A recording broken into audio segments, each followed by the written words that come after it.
큰아들이 이제 와서 화를 내잖아요. 이 큰아들이 화를 내는 것도 우리가 명확하게 생각해 봐서 판단을 해야 되는데, 이 큰아들이 동생이 돌아온 것을, 동생은 절대로 돌아오면 안 된다, 문을 닫아라, 동생은 쫓아내라, 이런 사람이었겠어요? 여러분 생각이 어떠세요? 동생이 돌아왔을 때 저놈은 절대로 우리 집에 발 들여놓지 못하게 해라, 그렇게 하겠습니까? 아니면은 돌아오는 거는 좋지만 이런 식으로는 곤란하다, 전자 후자 중 어느 거겠어요? 후자일 가능성이 많겠죠. 제가 아까 바리새인 얘기할 때 바리새인들도 죄인이 오는 거를 싫어하는 건 아닌 거 아니에요. 그 사람들도 죄인을 받아들이는데 율법적인 그 테스트를 다 거친 다음에만 받아들이는 거 아니에요. 그런 것처럼 이 큰아들도 그건 겁니다. 큰아들이 화낼 때 왜 화내죠? 아버지는 어째서 저놈인데는 저렇게 잔치를 베풀어 줍니까? 나는 하나도 안 해주더니, 이런 모습을 보여준다거나. 제가 만약에 이렇게 여쭤보면 여러분들은 뭐라고 대답하겠어요? 성경에 없는 걸 자꾸 여쭤봐서 죄송합니다. 아버지가 만일에 그 작은 아들을 옥에다 가둬놓고 있다가 큰 아들이 오니까 너 잘한다, 저놈 왔는데 저놈 어떻게 하면 좋을까, 우리 좀 우선 패주자, 그래가지고 막 종을 시켜서 때리면은 큰 아들이 어떻게 할 것 같아요? 아버지 잘합니다, 계속 때리십시오 그러겠어요? 말릴라 그러겠어요? 이건 성경에 없는 얘기예요. 그냥 한번 생각해 보는 거예요. 제가 왜 이 말씀을 드리느냐 하면은, 동생을 죽이려고 하는 사람은 아니란 말이에요. 이 사람도 동생을 영원히 쫓아내는 걸 원하는 사람도 아닙니다. 이 사람도 동생이 오는 거에 대해서는 인정할 수 있는데, 무엇을 인정할 수 없느냐 하면은, 어째서 잘잘못도 따져보지 않고 회개도 확인해보지 않고 율법적으로 다 정리해보지 않고 그렇게 무조건 받아들여 준 데다가, 우리말로 하자면 이렇죠. 그럼 아버지 애 버립니다. 우리가 흔히 하는 말 아니에요. 그런 식의 율법적인 사고로만 모든 걸 평가하는 겁니다. 그리고 두 번째 문제는 자기하고 비교하는 겁니다. 어째서 나인데는 염소도 한 마리 안 주고 쟤는 소를 잡아주느냐.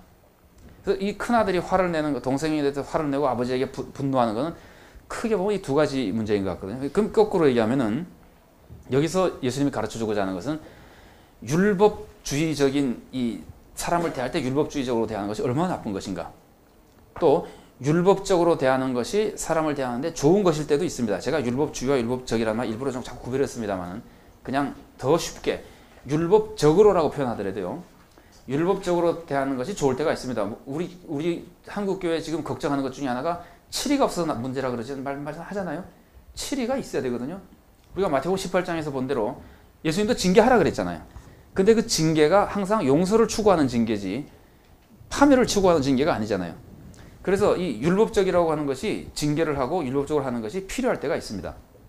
그런데 지금 큰아들이 지금 돌아온 작은 아들에 대해서 지금 그것 얘기할 때냐 이거예요.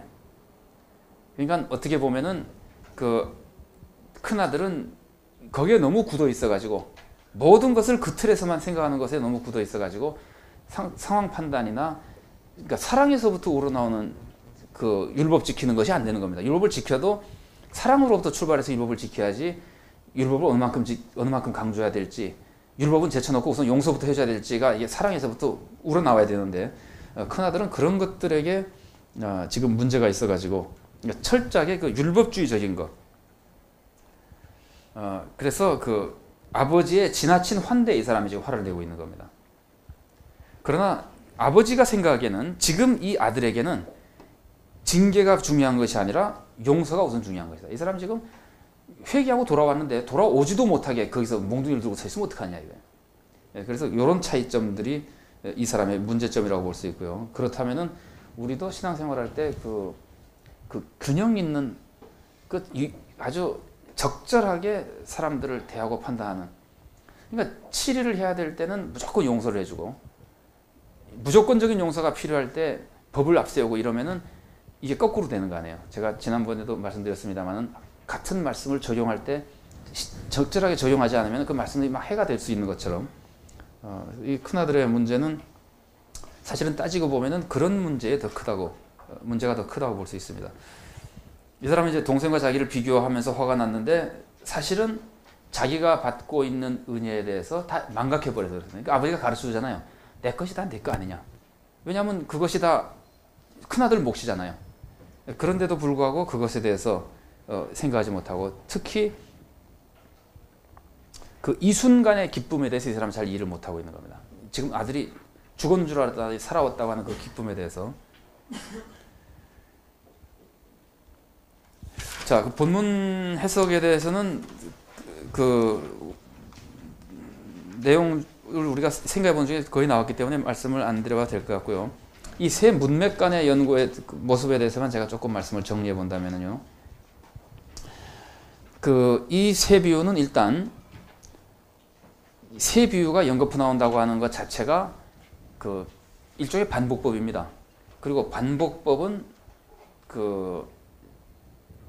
주제를 강화해 가지고 그 사람을 완전히 설득시키기 위해서 쓰는 거거든요. 한 번 해가지고 안 되기 때문에 또 두 번 하고 그걸로 안 되기 때문에 세 번 하고 이러는 거거든요.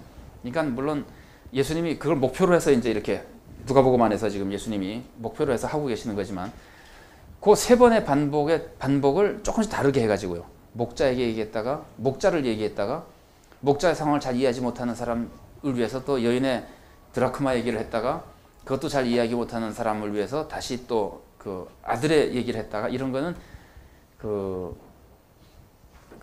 예를 들면 권투 같은 걸 하면서 연타를 때려가지고 사람을 뭐랄까 완전히 정복하는 굴복시키는 이런 테크닉이라고 볼 수 있습니다. 그 다음에 아까 말씀드린 여기 점증법이 있어가지고 감동을 더 높여주고요.